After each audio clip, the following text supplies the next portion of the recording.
Estamos terminando el curso de membresía y hoy vamos a hablar acerca de algo muy importante. ¿En qué creemos? ¿En qué creemos? Digo que es muy importante porque nuestro parámetro de creencia debe ser bíblica. Y en estas hojitas que yo les di ahora, o que están recibiendo ahora, es un resumen de lo que bíblicamente creemos. Está de más decir que hay cosas que al ponerlas aquí, las que creemos, hay cosas que no creemos. Y una iglesia sana es una iglesia que tiene muy en claro en qué cree, que está muy seguro en lo que ha creído. El apóstol Pablo, en su segunda carta a Timoteo, en el capítulo 1, versículo 12, segunda de Timoteo 1:12, él escribe a Timoteo y hace referencia a este texto, algo que podemos nosotros utilizarlo como una base inicial de la enseñanza de hoy. Segunda de Timoteo 1:12, dice la Escritura: por lo cual asimismo padezco esto, pero no me avergüenzo, porque yo sé a quién he creído y estoy seguro que es poderoso o fiel para guardar mi depósito para aquel día.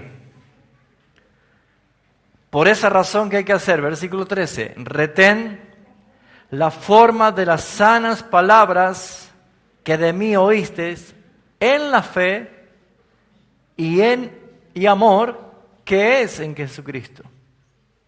Guarda el buen depósito por el Espíritu Santo que mora en nosotros. Es importante retener cosas. Desde que nacemos necesitamos retener lo aprendido.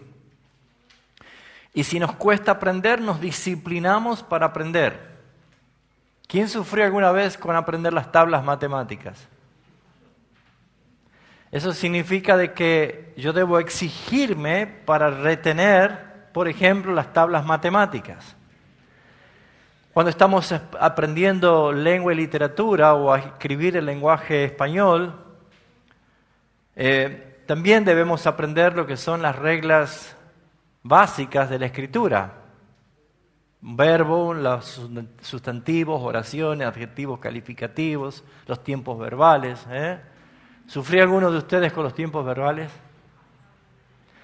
Pero si bien es cierto, en la vida todo está para aprender, todo necesitamos aprender, porque una persona que adquiere el conocimiento no corre en desventaja con otros, sino que está legalmente y lícitamente haciendo uso de lo que ha aprendido. Porque muchas veces podemos nosotros caer en el error de, por no saber o por no conocer, podemos perder incluso las oportunidades. Personas que, por ejemplo, no pueden entrar a trabajar en un lugar porque a lo mejor no tiene comprensión de texto o porque no conoce las matemáticas o algo quizás relacionado con la física o con la química. Entonces, todo lo que naturalmente se nos enseña es importante. ¿Para qué? Para el desarrollo natural de la vida. Necesitamos. Hay personas que probablemente no han tenido una base o una preparación de escuela, probablemente por la situación familiar, cultural o económica, a lo mejor ni siquiera pudo hacer o terminar o completar el primer grado, pero no significa con eso que no pueda triunfar en la vida, porque quizás hoy es un empresario acaudalado, pero todo fue a base de sacrificio. En algún momento tuvo que aprender a hacer cálculos, a hacer comercializaciones, negocios, y va aprendiendo y va formándose en lo que le interesa, y hoy puede ser un gran hombre exitoso. Así que creo que todos estamos de acuerdo de que la vida natural, para poder triunfar o poder tener excelencia o sobresalir en cosas, sí o sí se necesita aprender. Sí o sí se necesita aprender. Quizás puede tener más ventaja una persona que domina las matemáticas, las lenguas, los idiomas. Hoy en día, por ejemplo, todos los que venimos del siglo pasado, ¿cuántos son del siglo pasado como yo? Se dio cuenta que somos del siglo pasado. Es más, si puedo ser más duro, decir cuántos somos del milenio pasado. Porque somos una generación bisagra, ¿no es cierto? Y ustedes habrán visto que estamos en los tiempos donde la tecnología nos apuró, por lo menos a nosotros. Hoy, un niño de 2 años, 3 años, 5 años puede dominar perfectamente una tablet, una computadora, un teléfono inteligente. Y a veces nosotros estamos diciendo, qué bárbaro, cómo domina. Y también es quizás un poco gracioso ver a personas mayores que no están acostumbradas, por ejemplo, a utilizar un teléfono. ¿Usted vio? Pareciera que va a salir un rayo láser del dedo, ¿no? El solo hecho de ver cómo la tecnología es algo que cuesta, pero nos vemos obligados a aprender a cómo utilizar una computadora, a cómo iniciar un Windows, a cómo poder entrar con un teléfono nuevo, porque el sistema que estamos viviendo, sí o sí ya no podemos estar con teléfonos de 2G, por ejemplo, que ya está ahora los de 4ª generación. Entonces verá que el sistema va llevando obligadamente a que todos tratemos de aprender para no estar desactualizado o en fuera de sintonía de un sistema. Y me consta, hermanos, que hay muchos hermanos aquí que nunca hubiéramos imaginado, quizás hace 2 décadas o 3 décadas atrás, de que hoy podríamos tener toda esta tecnología en uso. Me acuerdo cuando éramos chicos teníamos el teléfono que levantábamos y roscábamos, ¿no? ¿Sí?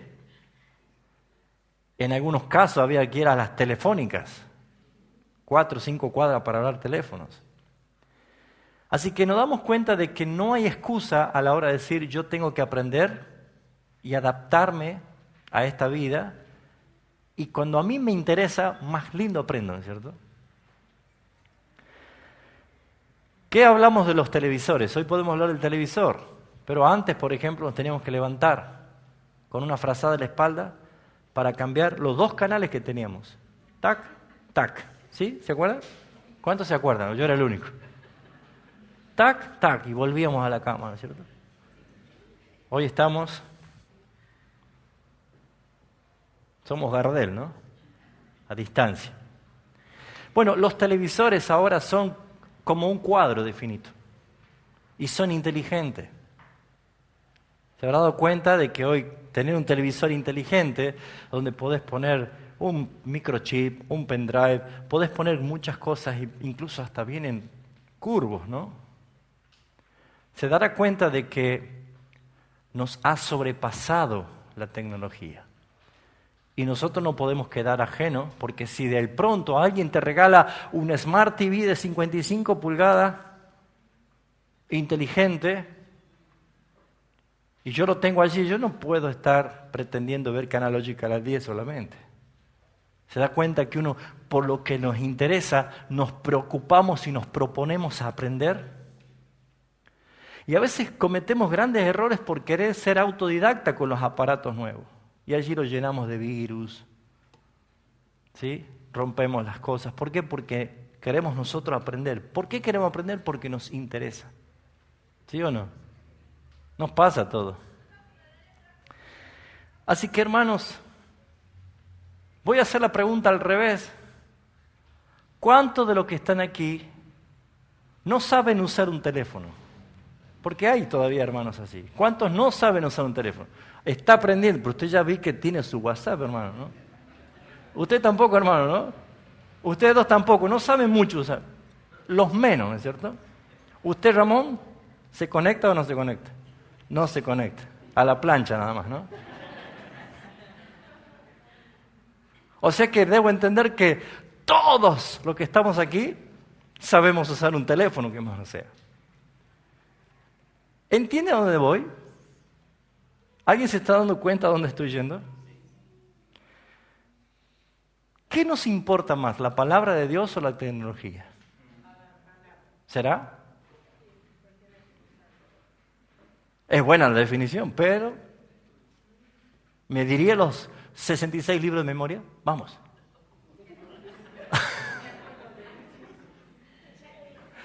Una sola hoja, el índice, fracasamos muchas veces, ¿no?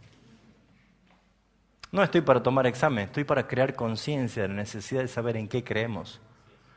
Porque, hermanos, muchas veces los evangélicos son creyentes de la incredulidad. Creen más en lo que no creen y abrazan como creencia lo que no es bíblico. Por eso es que Satanás se sigue haciendo un festín en la ignorancia peligrosa de no entender o no conocer las Escrituras. Pablo decía, yo estoy seguro a quien he creído, así que si tengo que padecer, en buena hora. Yo estoy seguro a quien he creído. No me avergüenzo, no me avergüenzo. El consejo de Pablo es decirle a su discípulo Timoteo, tú debes retener, guardar un buen depósito, retener la forma de las sanas palabras que oíste de mí. Y eso es lo que nosotros debemos hacernos un buen hábito. Si pudiésemos nosotros comparar con lo que hacemos habitualmente cuando en el teléfono nos aparece sin espacio en la memoria, ¿vio qué hacemos nosotros? Empezamos a eliminar basura, ¿no es cierto? O cuando las computadoras están saturadas y hay poco espacio, empezamos a eliminar cosas. ¿Ha tenido usted la posibilidad de eliminar tantas cosas que ocupan lugar en su mente y que no es la palabra de Dios?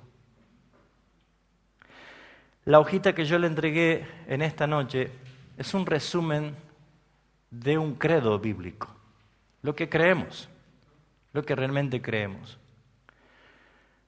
Pero yo voy a darle una tarea a usted. ¿Quiere hacer tarea? No hoy, por eso le di la hoja para que se la lleve a su casa. No me la va a mostrar mañana ni dentro de un mes. Eso queda entre usted y el Señor. Pero como verá, yo me omití poner textos bíblicos. Solamente puse definiciones, ¿no? ¿Para qué? Para que ustedes mismos vayan a la palabra a ver si esto que dice acá es bíblico y anoten ustedes a un costadito qué textos pueden respaldar esto que estamos diciendo. Porque como iglesia debemos nosotros tener bien en claro en qué creemos. Porque cuando tenemos en claro lo que creemos, los falsos profetas y maestros, los lobos rapaces, los ladrones del rebaño, no les va a ser fácil entrar a mentir. No les va a resultar fácil. Porque no es que cuando alguien viene con mentira, entonces hay que buscar cuál de los pastores está más cerca para ver si nos defiende. No, cualquier hermano que tiene celo por la palabra de Dios y las sanas escrituras va a defender la palabra del Señor. Y le estoy hablando como un cristiano que en algún momento patinó en barro. Y conocí y viví por un momento en el error, creyendo que estaba bien. Habiendo entrado por ignorancia y por manipulación a lo que era esa falsa movida o doctrina apostólica de la nueva o del último tiempo. Todavía hay gente en la calle que me ve y todavía piensa que yo sigo en eso. Pero por la gracia del Señor y sin merecerlo, hemos sido liberados de las falsas enseñanzas. Cosa que hoy, si tengo que abrirle los ojos, o con la ayuda del Espíritu Santo, de abrir los ojos a otros para que decirle huyan y salgan de allí, lo voy a hacer. Y creo que todo lo que estamos aquí, en nuestra gran mayoría, estamos muy comprometidos con la palabra de Dios como para permitir que en algún momento nos deslicemos otra vez. Así que yo voy a tomar lectura de esta hojita, quizás voy a mencionar algunos textos bíblicos, no los copie nomás, ¿no? Sino que haga usted la tarea, ¿eh? No se aproveche, de mi nobleza, diría el Chapulín, ¿no? Pero sino que usted pueda tomarse el tiempo mientras se toma unos mates, mientras comparte un momento de estar tranquilo, lea y, por ejemplo, las Escrituras. ¿Creemos solamente las Escrituras? ¿O hay otro libro más? No, solamente las Escrituras. Como definición, las Escrituras del Antiguo y el Nuevo Testamento fueron dadas por la inspiración de Dios y son el único estándar suficiente, ¿qué más? Seguro y autorizado de todo conocimiento, fe y obediencia que salva. Vamos a hacer un ejercicio. A ver, ¿quién me busca un texto que me diga que la Escritura es lo que necesitamos, que es útil? A ver. ¿Qué dice, hermano? ¿Así dice? Vamos, busque tranquilo porque usted dio un golazo de media cancha. Vamos, hermano. ¿Qué dice la palabra? Mire, el hermano tiene una Biblia en el celular. ¿Qué? Eso sí que es tecnología. Toda la Escritura es inspirada por Dios. Ajá. Útil para enseñar, para redarguir, para corregir, para instruir en justicia, a fin de que el hombre de Dios sea perfecto, totalmente preparado para toda buena obra. ¿Entiende cuál es el ejercicio? Hay muchos textos más. El pastor Juan nos habló de un hermoso salmo. ¿Cuál? Y que creo que es el salmo que glorifica la palabra de Dios en todas las cosas. Entonces tenemos muchos textos que si usted quiere puede poner al lado, no ahora, hágalo como tarea propia, sobre por qué nosotros creemos en la Escritura. ¿Por qué creemos en la Escritura? Creo que el año pasado fue que el pastor Eduardo dio bibliología y muchos de los que están aquí asistieron y vieron por qué hay veracidad y cómo fue formado el canon, y realmente es hermoso poder estudiar acerca de la Biblia. Pero creo que debemos quedar de acuerdo, mis hermanos, en que no hay otro libro y por ende no hay otra revelación nueva para agregar a este canon bíblico. Todo lo que está en la Escritura es lo que Dios quiso revelar para que nosotros lo conozcamos. Lo que también nosotros podemos creer conforme a la verdad es quién es Dios. ¿Creemos en un Dios o somos politeístas? No, creemos en un Dios, en un solo Dios. Hay un solo Dios, el creador y conservador y gobernante de ¿qué cosa? De todas las cosas, incluyéndome a mí. Sí, ¿no es cierto? Incluyéndonos a nosotros mismos, de todas las cosas. Teniendo todo tiempo, ¿de qué? Perfección en sí mismo y de sí mismo, y siendo infinito en cada uno, y Él, toda criatura, le debe el nivel más elevado de amor, reverencia y obediencia. Muy bien, ¿quién quiere hacer otro gol de media cancha? A ver. ¿Qué texto bíblico, algún texto bíblico que ustedes digan, yo puedo decir con la Escritura que tenemos un solo Dios y este es digno de alabanza? Efesios 4:6.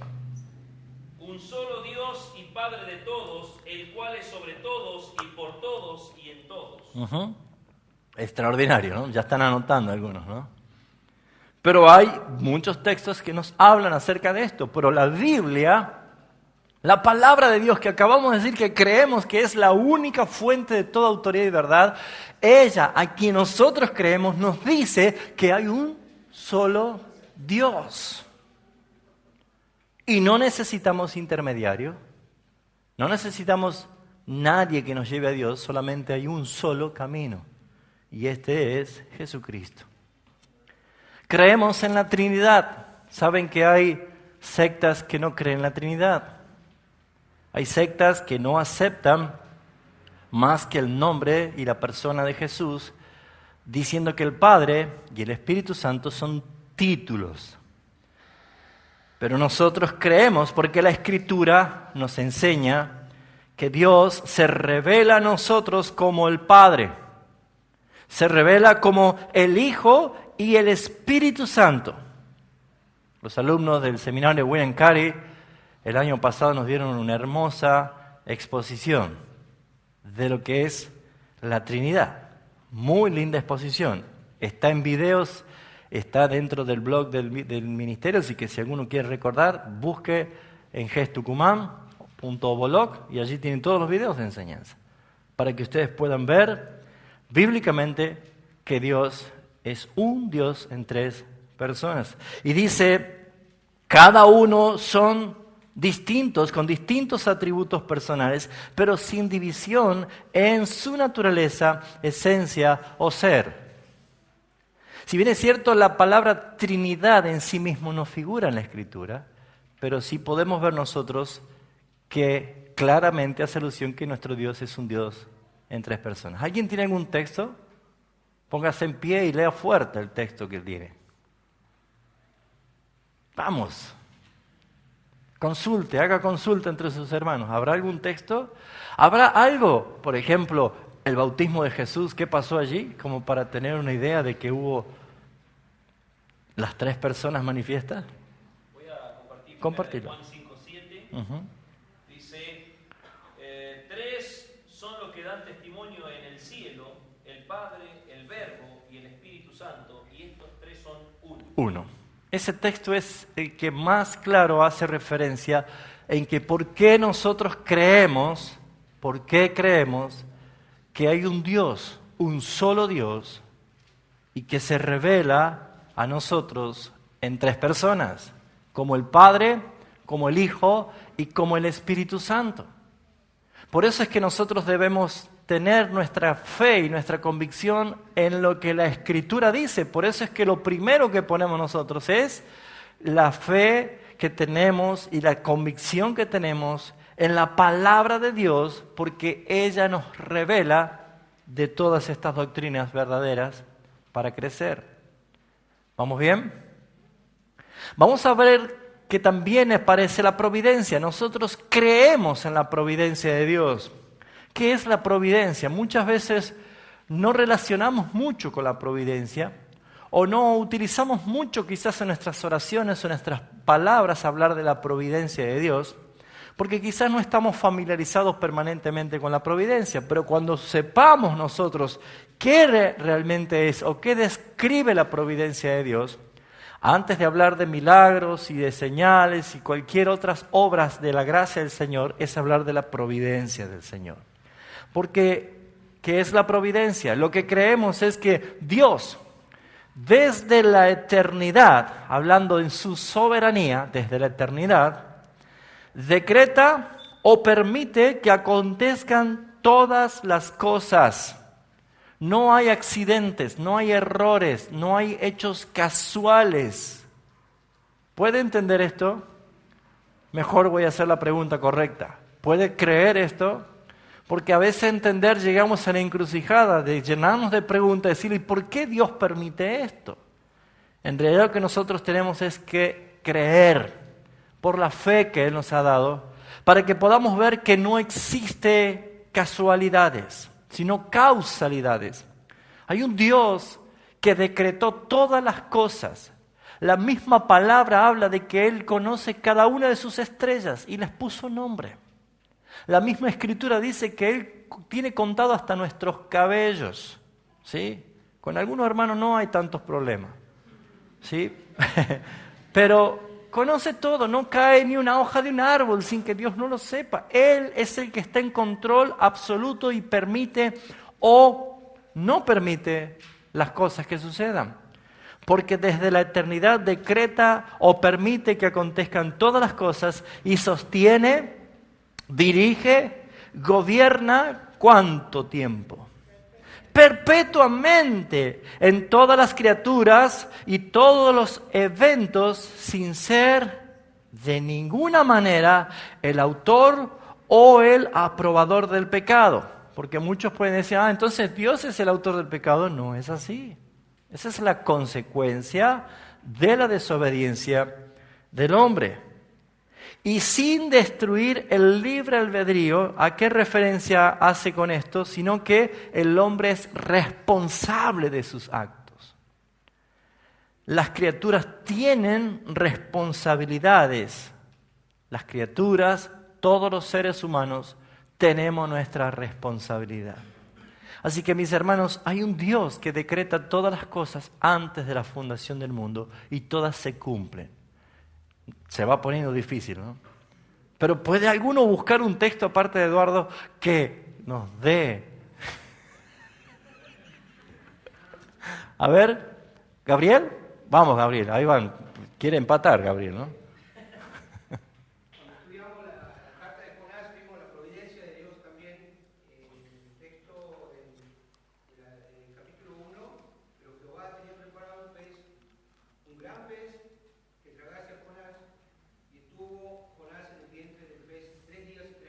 O sea, no fue casualidad que justo pasaba un pez por ahí y se lo comió Jonás. Dios tenía preparado. Y Jonás es el que resalta muchas veces que Dios preparó. Hay un Dios que no improvisa cosas, ¿sí? ¿Alguno tiene otro texto más? A ver, Patricia. Muy bien. Salmo 116. Muy bien. Léelo fuerte. Isaías 46:10, que anuncio lo por venir desde el principio y desde la antigüedad lo que aún no era hecho, que digo, mi consejo permanecerá y haré todo lo que quiero. Muy bien. Tenemos muchos textos, ¿ven? Como ven, ¿alguien está anotando? Creemos en la elección soberana de Dios. ¿Cómo un pecador puede llegar a ser salvo? ¿Cómo un pecador lo puede hacer por voluntad propia? ¿Lo puede hacer por intentar hacer bien las cosas, portarse bien, por hacer buenas obras y buenas acciones? Creemos en la elección porque la Biblia habla de la elección. Y yo sé que para muchos llegar a este punto doctrinal es conflictivo y hasta muchas veces ofensivo, porque su fe pareciera que está limitada a lo que ellos puedan hacer. Pero cuando nos damos cuenta de que no somos salvos por obras, no por obras para que nadie se gloríe, sino por gracia, la gracia del Señor es que nos salva, nos damos cuenta de que hay una doctrina muy importante, la doctrina de la elección. La elección es la selección eterna, cuando Dios nos salvó, cuando nos escogió, cuando Dios te escogió a ti. Antes de la fundación del mundo, ya estoy citando un texto, ¿no? Antes de la fundación del mundo. Bueno, Dios hizo una selección eterna de que algunas personas iban a ser salvas para vida eterna. No por algún mérito previsto en ellos. Quiere decir que no es que Dios, como es Dios, y Él ve antes que sucedan las cosas, Él vio que un día yo me iba a arrepentir, y un día me iba a quebrantar y que le iba a pedir que Él entre a mi vida. No es por lo que yo hubiera hecho, sino por su pura misericordia.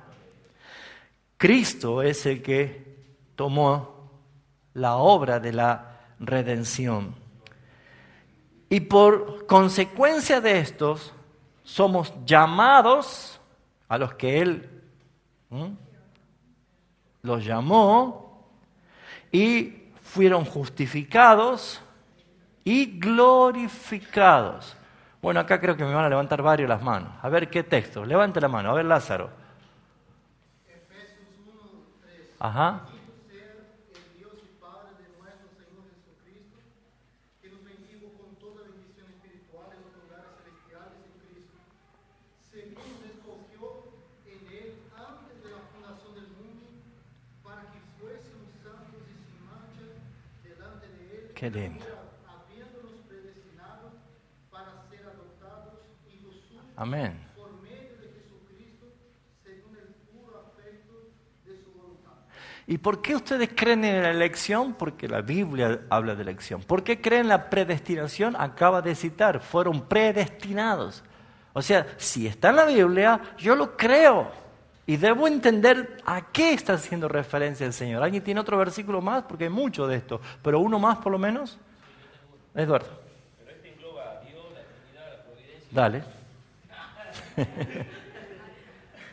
Elegido según el previo conocimiento de Dios Padre en santificación del Espíritu para obedecer y ser rociados con la sangre de Jesucristo. Gracia y paz os sean multiplicadas. Ahí está, perfecto.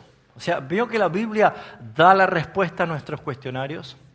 Creemos en el pecado, creemos en la caída del hombre, creemos en que el hombre es un ser inhabilitado por su pecado, la depravación total del hombre, la inhabilidad de poder salvarse a sí mismo. Lo creemos porque la Escritura hace referencia a que el hombre pecó, cayó en pecado. Y fíjense en lo que dice este punto, la caída del hombre. Dios originalmente creó al hombre a su propia imagen y libre de pecado. Así era el diseño original en Edén, libre de pecado. Pero por medio de la tentación de Satanás, el hombre transgredió el mandamiento de Dios. ¿Y qué pasó?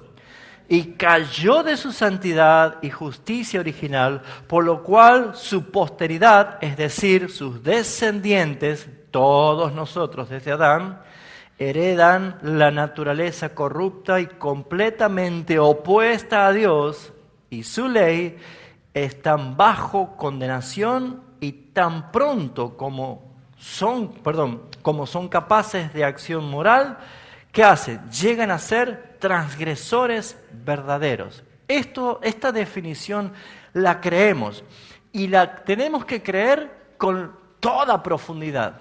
Porque ya enseñé alguna vez de que muchas veces nosotros nos confundimos y decimos que este niño es inocente. Decimos muchas veces así. Es un angelito. Suena muy lindo para el consuelo humano, para la mente humana, pero la Biblia no dice esto. La Biblia dice que todos pecaron. La Biblia dice, el Salmo, bueno, casi digo un texto, ¿no? Dice de que hemos nacido, ¿cómo? En pecado. Por lo tanto, la naturaleza del hombre a causa de la caída de Adán, todos están destituidos de la gloria de Dios. Estamos en la vereda del frente. Nadie puede llegar al Padre. No había forma de alcanzar la salvación. Por eso es que Dios, en su gran misericordia, envió a su Hijo, a Jesucristo, para que Él pudiese ser lo que Él dijo: yo soy el camino, la verdad y la vida, y nadie va a venir al Padre por nadie más. Eso lo dice incluso la Biblia romana. Nadie viene al Padre sino por mí, dijo Jesucristo. No existe otro intercesor que conduzca a la salvación, nada más que Jesucristo. Hay un texto que dice, porque no hay otro nombre bajo los cielos, dado a los hombres, en que podamos ser salvos. Solamente hay uno. Por esa razón, creemos que el hombre es culpable. Dios no es injusto. Dios no es injusto al salvar a los que Él quiere y dejar en condenación a los que Él no escogió. Y cuidado con alguien decir, pero no es justo, porque si nosotros pedimos justicia, ¿quién se salva? Absolutamente nadie. Porque la salvación no es un acto de justicia, sino de misericordia, mis hermanos. Él salvó para que su gloria, su misericordia sea glorificada. Y a los que no escogió para salvación, los dejó continuar en sus pecados y condenación eterna para que su justicia sea glorificada. Creemos en un mediador. Busquen un texto que hable de un mediador, ¿no? Jesucristo, el unigénito de Dios, es el mediador designado divinamente entre Dios y el hombre. ¿Vieron que hay una reconciliación allí por medio de Jesucristo? Habiendo tomado en sí la naturaleza humana, pero sin pecado, Él cumplió con la ley perfectamente, padeció y murió en la cruz. ¿Para qué? Por la salvación de los pecadores. Fue sepultado y resucitó al tercer día y ascendió a su Padre, en cuya diestra vive para siempre, para hacer ¿qué cosa? ¿No le da alegría esto saber esta verdad? Para interceder por su pueblo. Él es el único mediador, el único profeta, el único sacerdote, rey de su iglesia y soberano del universo. Por eso es que nosotros glorificamos a Jesucristo, cantamos a Jesucristo, predicamos de Jesucristo, vivimos por Jesucristo. ¿Morirás por Jesucristo? ¿Algún texto que respalde que Él es nuestro Señor? A ver, Ariel. Juan 14:6, yo soy el camino, la verdad y la vida, nadie viene al Padre. Nadie viene al Padre sino por mí. ¿Algún otro texto? Ángel, fuerte. Pero ahora tanto mejor ministerio es el suyo, cuanto es mediador de un mejor pacto establecido sobre mejores promesas. Muy bien. ¿Alguno más tiene uno por allí? Fuerte, Verónica.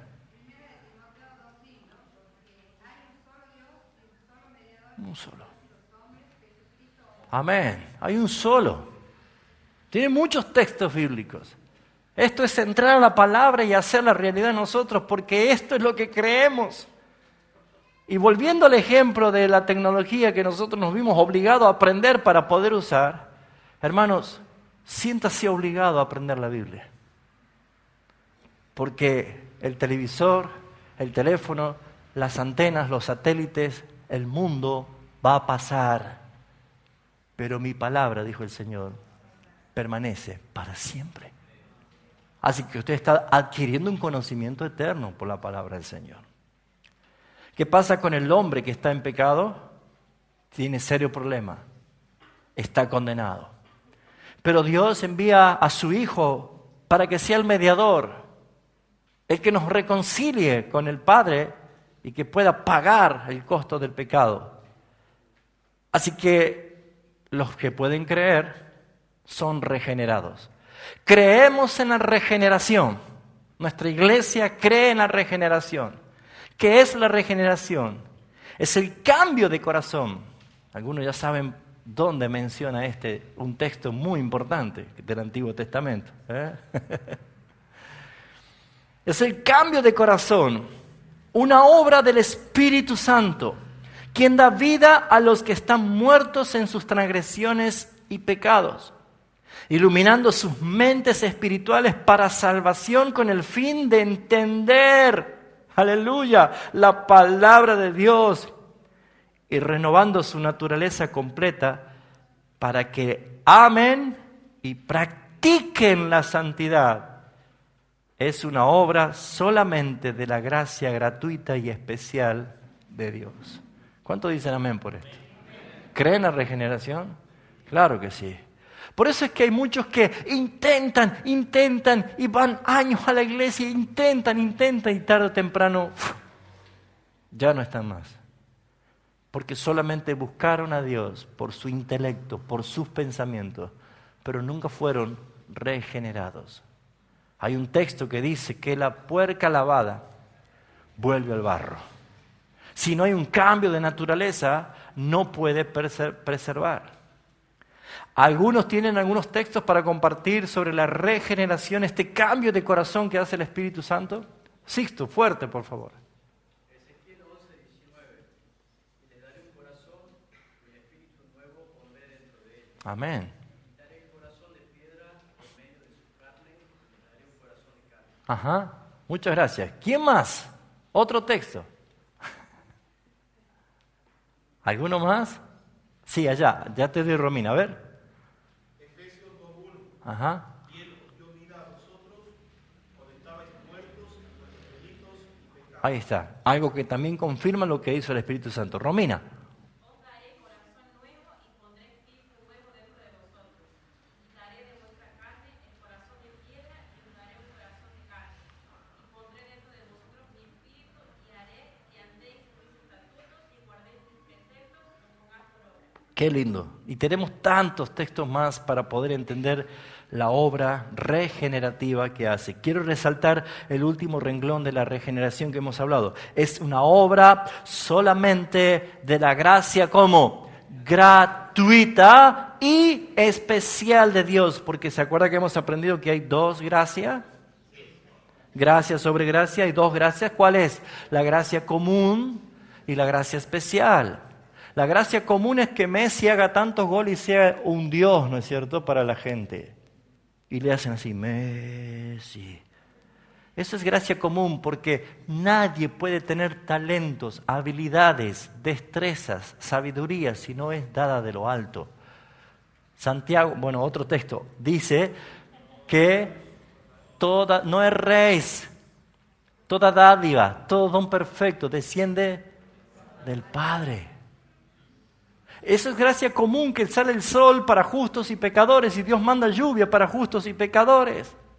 Usted puede tener su huerta y ser un hombre santo de Dios y usted le dice, Dios manda lluvia para mi huerta. Y Dios manda lluvia para su huerta. Y usted dirá, ¿cómo me ama Dios porque manda lluvia para mi huerta? Pero el vecino suyo es un satanista y tiene su huerta y también le llueve. Eso es gracia común.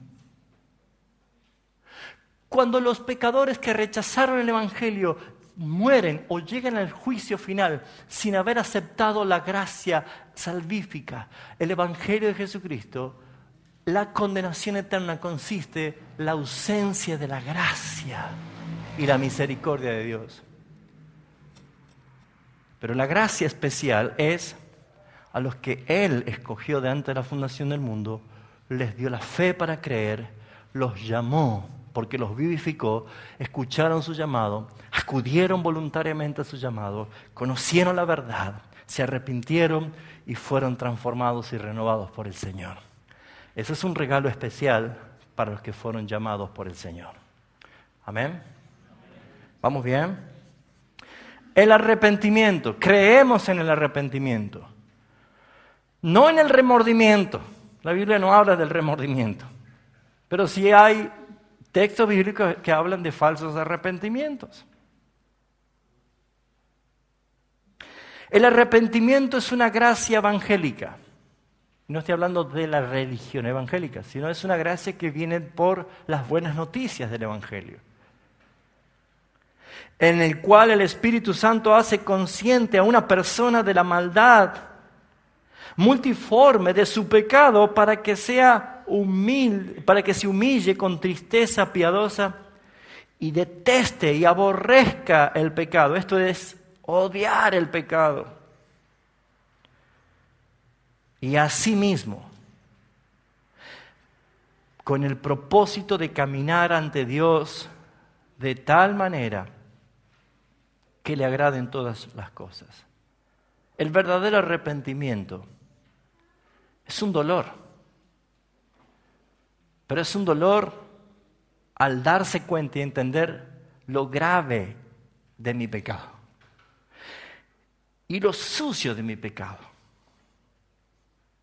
Si alguna vez usted comió algo en mal estado, sus papilas gustativas y su mente ha anidado un rechazo hacia eso. A algunos no les gusta la leche o el queso, a algunos no les gusta, el café, otros tienen problemas con el asado. Hasta ahora nadie, ¿no? Sí, hay uno que no come. No tenemos que argentinizar a Lázaro. Pero fíjense ustedes que las papilas gustativas de algo que no nos agrada está grabado, y cuando apenas el olor o la sensación de estar cerca, eso produce un asqueamiento que si no es rápidamente quitado puede llegar hasta el vómito, de lo asqueroso, de lo nauseabundo que siente. Y probablemente hay otra persona al lado suyo y dice, pero ¿por qué no comes si es rico? Pásamelo a mí. Y lo entra a dar y voy a decir, guácala, ¿cómo puedes comer eso? No sé si a alguno de ustedes le pasó algo así con alguna comida, puede ser, ¿no es cierto? Pero ¿saben, mis hermanos? Esto es lo que marca la diferencia entre alguien que ha sido regenerado y alguien que no ha sido regenerado. Porque una persona puede decir, yo soy un hijo de Dios, pero no es por lo que digo, sino por lo que hago lo que demuestro. Y si mi actitud hacia el pecado sigue siendo la misma cuando yo antes decía que no lo era, entonces nunca hubo un arrepentimiento. Una persona que está arrepentida es una persona consciente de lo que es el pecado ante los ojos de Dios y odia y aborrece el pecado como Dios aborrece el pecado. ¿Alguien tiene algún ejemplo bíblico o algo que hable del arrepentimiento? ¿Quién quiere leerla? Un texto. Ángel. Así que arrepentíos y convertíos, para que sean borrados vuestros pecados, para que vengan de la presencia del Señor tiempos de refrigerio. Ese texto está en forma imperativa, no es, si usted siente arrepentirse, no. Hay otro texto en el mismo libro que dice que Dios manda, ordena a todos los hombres, en todo lugar, que se arrepientan. O sea que el arrepentimiento no es un acto de benevolencia, decir, Señor, poneme un poroto, yo me estoy arrepintiendo, como si fuera que le estoy haciendo un favor a Dios. Si yo no me arrepiento, ya estoy cometiendo un pecado mayor todavía, el rechazar un mandato del Señor a arrepentirme. Dios manda a todos. Ahora, no es el problema de la conciencia que me habla, o la famosa ilustración de tener el demonio acá y el angelito acá que me habla y me dice qué tengo que hacer, sino que se trata de ser convencidos por el Espíritu Santo, el que da la convicción de pecado para el arrepentimiento.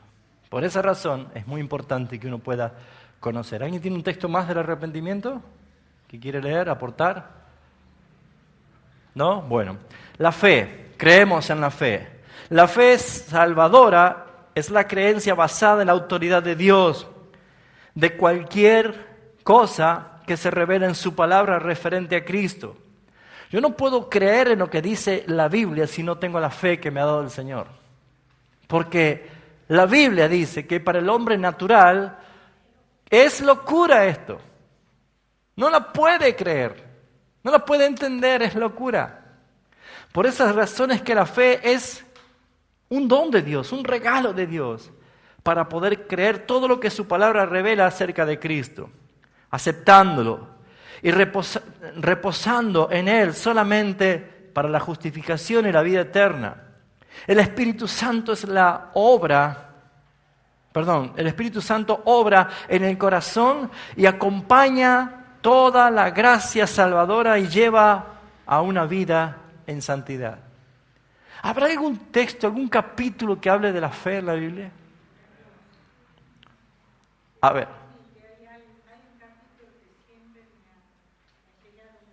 Pero léame el texto, no tengo tiempo para todo el capítulo. Un texto, léame. A ver. Ahí está, excelente. Más claro imposible, me resumió todo el capítulo en ese. Abraham, antes de que Cristo naciese, mucho antes que venga a esta tierra, le creyó y le fue contado por justicia. A ver, otro texto, rapidísimo. Amén. Pero sin fe es imposible agradar a Dios. Muy bien. Es necesario que el que se acerca a Dios Crea. que es galardonador de los que la buscan. Y alguien no me va a citar Efesios. Sí. Es un regalo de Dios. No es de nosotros. ¿Es el que iba a citar? Ajá. Estos son, quiero saber de vosotros. ¿Recibisteis el Espíritu por las obras de la ley o por el oír con fe? Ahí está. Sin fe no se puede, mis hermanos. La justificación. Vamos rápido, ¿sí? La justificación. ¿Qué es la justificación? Nosotros creemos que somos justificados. Claro que creemos. ¿Por qué? Porque la Biblia habla de la justificación. ¿Y sabe qué es el resultado de la justificación? Diga conmigo en voz alta, me libra de la culpa. ¿Sabe qué es lo que hace vivir derrotada a una persona? La culpabilidad. Todo el tiempo sentirse culpable. ¿Sabe lo que hizo Cristo? Cuando Él pagó nuestras deudas y nos justificó, nos libró de la culpa. Cuando te veas al espejo mañana o más tarde, o si te ves al espejo, vas a decir, ya no eres culpable. Porque por la fe puedes creer en lo que la Biblia dice de ti. Nosotros creemos. Por eso es que Dios dice en su palabra, el apóstol Pablo escribe, ahora pues ninguna condenación hay para los que están en Cristo Jesús. Porque la justificación, como me gusta esta palabra, es la absolución. Eso es un término judicial, ¿no? Es un término judicial ante un juez. Y allí estamos esperando el veredicto. La justificación es la absolución misericordiosa y total de todo pecado. Digo conmigo todo pecado. Pasado. Y algunos que no es justificado y no es regenerado dice, ¿ah, sí? Así que ya no soy pecador. O sea que puedo hacer lo que quiero. ¡Qué chancho! ¿Sabe? El que no es regenerado ve la gracia como libertinaje y se transforma en gracioso. Es la absolución total, misericordiosa de todo pecado por Dios, por Dios de pecadores que creen en Cristo mediante el sacrificio satisfactorio que hizo Cristo en la cruz. Hermanos, Cristo fue suficiente, bastó, consumó toda la obra. El mundo no entiende esto, pero los que éramos pecadores y hemos creído el Evangelio, nos damos cuenta de que algo pasó hace 2000 años para toda la eternidad. El juicio se llevó a cabo en la cruz. Y el que cree ha sido justificado y el que no cree ya ha sido condenado.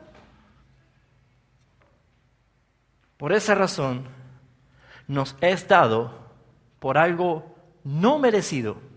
No es para algo merecido, ni hecho por nosotros mismos, sino por la causa de la obediencia y la satisfacción de Cristo. Ellos reciben y reposan en Él, en su justicia por fe. Qué lindo es saber esta noticia. Hermanos, esa hojita que le estoy dando es para que se la sepa de memoria, para que le pongan textos bíblicos, porque se están cumpliendo los tiempos que Pablo decía. Vienen días donde no soportarán la sana doctrina, muchos huirán a buscar fábulas. Tú persevera en lo que has aprendido, mantente fiel, firme. Si no estás firme en la palabra de Dios, cualquier viento de doctrina de demonio te va a voltear. La santificación, ¿qué es la santificación? ¿Creemos en la santificación? Sí, porque la Escritura habla de la santificación. ¿Qué es la santificación? Aquellos que han sido regenerados también son santificados por medio de la palabra y el Espíritu de Dios, morando en ellos. Viviendo en ellos. ¿Vive el Espíritu de Dios en ti? ¿Vive la palabra de Dios en ti? La palabra y el Espíritu santifica progresivamente nuestras vidas. Aun cuando tú estás durmiendo, la obra no se detiene, porque es fiel. El que comenzó la buena obra, la va a perfeccionar. Amén. Esta santificación es ¿cómo? Progresiva. A través del suministro de la fortaleza divina, la cual todo santo busca obtener, buscando una vida celestial en obediencia cordial, es decir, dispuesta a todos los mandamientos de Cristo. Hermanos, es un motivo para evaluarse a sí mismo si está usted siendo santificado. ¿Qué pasa con los mandatos que Dios te da? Tenés que cambiar el tengo por el quiero. Tengo que congregar. No, quiero congregar. Tengo que adorar. No, quiero adorar. Cambie el tengo por el quiero. Y se dará cuenta que la obra santificadora está siendo progresiva y muy efectiva en usted. Porque antes no queríamos. Y la ley era nos impuesta para guiarnos. Pero cuando alcanzamos madurez, cuando estamos en madurez, ya no es una carga, sino que es un deleite estar en el Señor.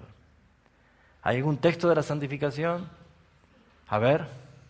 Primera de Pedro, dice, porque, capítulo 1, versículo 16, porque escrito está, sed santo, porque yo soy santo. Muy bien, muy bien. Sed santos. ¿Algún otro tiene? Sí, Sixto. Bien.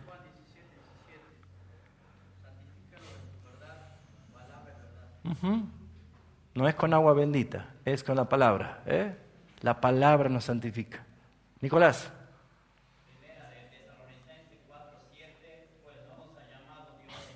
Bien, bien. Miren los textos, ¿no?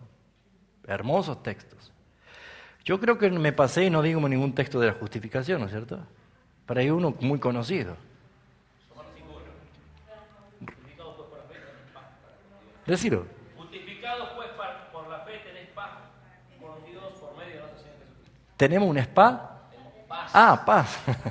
Yo vamos a tener un spa. Hay tantos textos que hablan de la justificación. Primera de Romanos. Muy bien, ¿qué es la perseverancia de los santos? ¿Creemos en la perseverancia de los santos? Yo sí la creo. Y usted debe creerla. ¿Por qué? Porque dice la Biblia. Pero para poder enseñar un poquito más controversialmente, esto es lo que muchos cuestionan. Salvo, siempre salvo. Porque muchos creen que la salvación se pierde. Hermanos míos, el día que la salvación se pierde es porque se perdió Cristo. Porque nuestra salvación no es nuestra, sino es de Él. Y reposa en Él. Y Él es el autor de la salvación.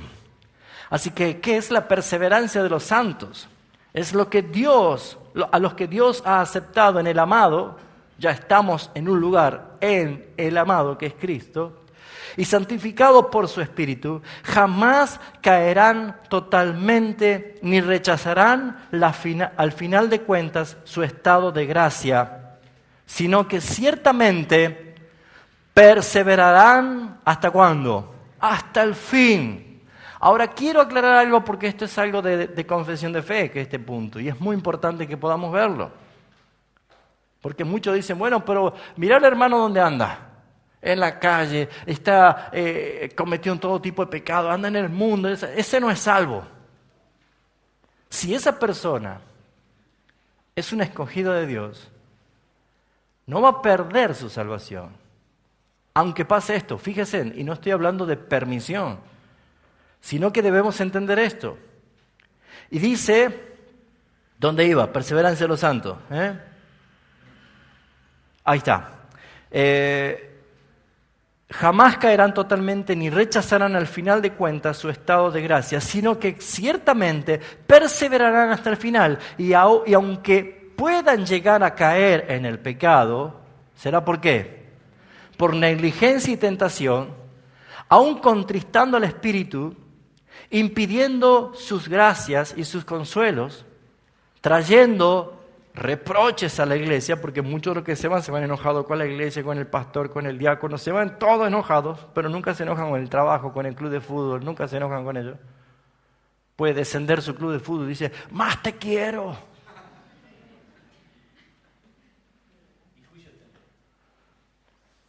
Pero con la iglesia, todos se enojan con la iglesia. Pero ¿qué pasará? Aun cuando caigan, trayendo reproches a la iglesia y juicios temporales sobre ellos mismos, porque ¿saben que los juicios temporales son para corrección? No te van a destruir, no te van a condenar al infierno, pero sí te van a reprochar, sí te van a corregir. Y los juicios temporales son todo tipo de juicio, que incluso lo vemos aún en la advertencia de participar indignamente en la Santa Cena. Hermanos, déjenme decirles que la muerte no es un problema para Dios, pero si tiene que usar el juicio para matar a alguien que anda desordenadamente a fin de que su espíritu se salve, Dios lo puede hacer. Las desgracias, los accidentes, las catástrofes, las cosas que pueden pasar son juicios de Dios. Pero todo es ¿para qué? Para que luego de que estos juicios temporales caen sobre ellos mismos, en algún momento serán renovados nuevamente para el arrepentimiento. Antes que venga Cristo van a ser reconciliados, van a ser vueltos en sí, el hijo pródigo, y volviendo en sí,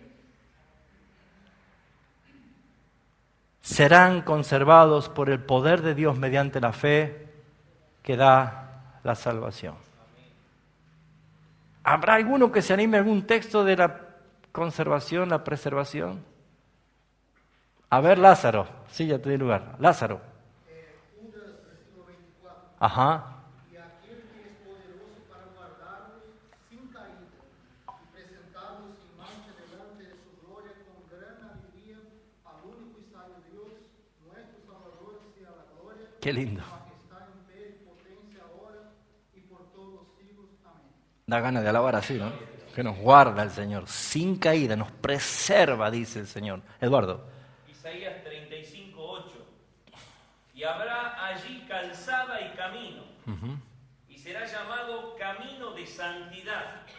No pasará inmundo por él, sino que él mismo estará con ellos. El que anduviere en este camino, por torpe que sea, no se extraviará. Amén. Amén. Muy lindo. Bueno, estamos ya casi en un horario que tengo que ir concluyendo, pero me quedan unos cuantos, así que yo voy a ir leyendo, vamos a ir aplicando el concepto y los textos los van ustedes anotando en su casa, haciendo una tarea que le va a edificar, ver lo que la palabra dice y nosotros podemos creer con confianza. Creemos en la iglesia, amamos la iglesia, yo amo la iglesia, porque la iglesia es amada por Cristo, porque no hay un lugar más bello, ¿no es cierto? Y no hay un lugar más seguro Es allí donde el Señor envía salvación, vida eterna. Es la iglesia. La iglesia del Señor es Jesucristo, la cabeza de su iglesia, la cual se compone de todos sus discípulos verdaderos. Y en Él está, ¿qué cosa? Invertido supremamente todo poder para su gobierno. La iglesia recibe todo el poder del Señor, porque si eres la cabeza, su cuerpo recibe toda esa bendición que proviene del Señor. Según su mandamiento, los cristianos han de formarse en sociedades o iglesias particulares, que son las iglesias locales. A cada una de estas iglesias, Él le ha dado autoridad necesaria para administrar el orden, la disciplina, la adoración que Él ha designado. Y los oficiales regulares en la iglesia, que son los obispos, en la categoría de pastores, ancianos y diáconos. La iglesia es el lugar a donde el mismo Dios añade a los que son salvos. El bautismo, este domingo tenemos bautismo, un testimonio público, pero es un sacramento de parte del Señor que nosotros debemos entender. El bautismo es una ordenanza del Señor Jesús. La palabra ordenanza deriva de la palabra orden, mandato, mandamiento. Él dijo que hagamos esto por amor a su nombre. Obligatorio para todo creyente, no es opcional. No es si siento, ay, que todavía no siento bautizarme. Probablemente todavía no fue regenerado. Pero hermanos, es una obligación para todo creyente donde es sumergido en agua en el nombre del Padre, del Hijo y del Espíritu Santo, como una señal de su comunión con la muerte y la resurrección de Cristo. El perdón de los pecados y su entrega a Dios para vivir y andar en una vida nueva. Ese es el testimonio del bautismo. No es algo místico. No llenamos la pileta con agua bendita. No hay nada místico allí. Es un testimonio simbólico y público de lo que creemos que realmente aconteció en nuestra comunión con el Señor. El otro sacramento es la cena del Señor. ¿Por qué participamos de la mesa del Señor, la Santa Cena? Porque es una ordenanza del Señor Jesucristo que se ha de administrar con pan y vino, la cual han de celebrar sus iglesias hasta el fin del mundo. No es ningún sentido un sacrificio, no es como la iglesia romana cree que todos los domingos Cristo muere y se transustancia en la hostia y en el vino, en el cáliz. No es así, sino que es un recordatorio, sino que fue designado para conmemorar su muerte, para confirmar la fe de los cristianos y para hacer un vínculo, un compromiso y una renovación de su comunión con Él y de su comunión con la iglesia. Yo necesito tener comunión con mi hermano y la mejor forma de demostrarla es en la Santa Cena. ¿Cuánto he deseado comer esta cena con ustedes?, dijo el Señor. El día del Señor, diga conmigo, día del Señor. Ahora no es el día del descanso, no es el día del fútbol, no es el día del picnic, no es el día de que yo quiero hacer algo. Es un día apartado para el Señor. Aún los ateos deberían saber que si tienen un día de descanso es porque Dios lo estableció. Si no, nadie tendría que descansar. Pero el día del Señor es el día que apartamos y la Iglesia en el Nuevo Testamento da el ejemplo de esto. Al congregarse en el día del Señor, es decir, el domingo. Algunos pueden decir, bueno, ¿por qué no el Sabbat? ¿Por qué no el séptimo día y ahora el domingo? Porque hemos visto nosotros, Hechos 2:42, que la iglesia, los que se habían convertido, perseveraban en la doctrina de los apóstoles. Y el día de resurrección del Señor fue un día primero. Y de ellos comenzaron a mostrar el testimonio de que la iglesia fue revivida y renacida y tiene vida eterna porque Cristo vive. Es el testimonio. Por lo tanto, nos juntamos, nos reunimos el domingo para la lectura, para la alabanza de la palabra de Dios, para la oración, la adoración y el ánimo mutuo. Hermanos, no es lo mismo la reunión sin ti. Porque está el Señor y están los santos, pero ¿dónde estás tú que eres miembro del cuerpo de Cristo? Eres mi hermano. Está en un cumpleaños. Hermanos, maduremos ya. Todo puede esperar. Todo puede esperar. Pablo decía y justificaba por qué él no iba a ir a la reunión. Y él dijo, si yo estoy presente con ustedes, es porque estoy ausente de allá. Pero el día que a mí no me ven a la reunión, es porque yo ya estoy allá. Se murió. Una buena enseñanza, ¿no? Hermanos míos, no justifiquen nunca el día que por su gracia el Rey te mandó a llamar, a sentarse a su mesa. Busque como un devocional personal la historia de que cuando David hace misericordia con el hijo de Jonatán llamado Mefiboset. Búsquelo, no le voy a dar la cita. Búsquelo. Y usted póngase en la figura de Mefiboset, ese muchacho lisiado de ambos pies y que estaba olvidado siendo él un hijo de un rey. Estaba olvidado en Lodebar, un lugar que significa el silencio, el olvido. Y vea que él lo manda a llamar para que se siente en su mesa. Compare eso con el día que el Señor te llama para estar en su presencia. Qué hermoso es estar juntos, hermanos. Qué hermoso. Hasta para arreglar nuestras diferencias es bueno estar juntos. Porque ¿sabe cuál es la mentira del diablo? Andate y no lo veas más.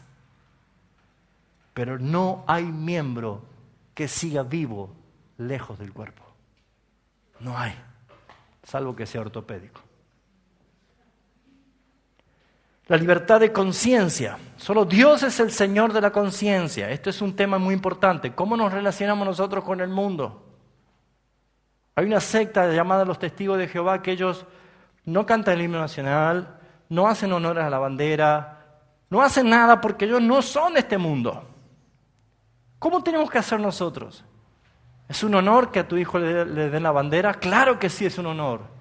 Pero no es nuestra bandera está en los cielos, pero nosotros aquí estamos bajo una bandera.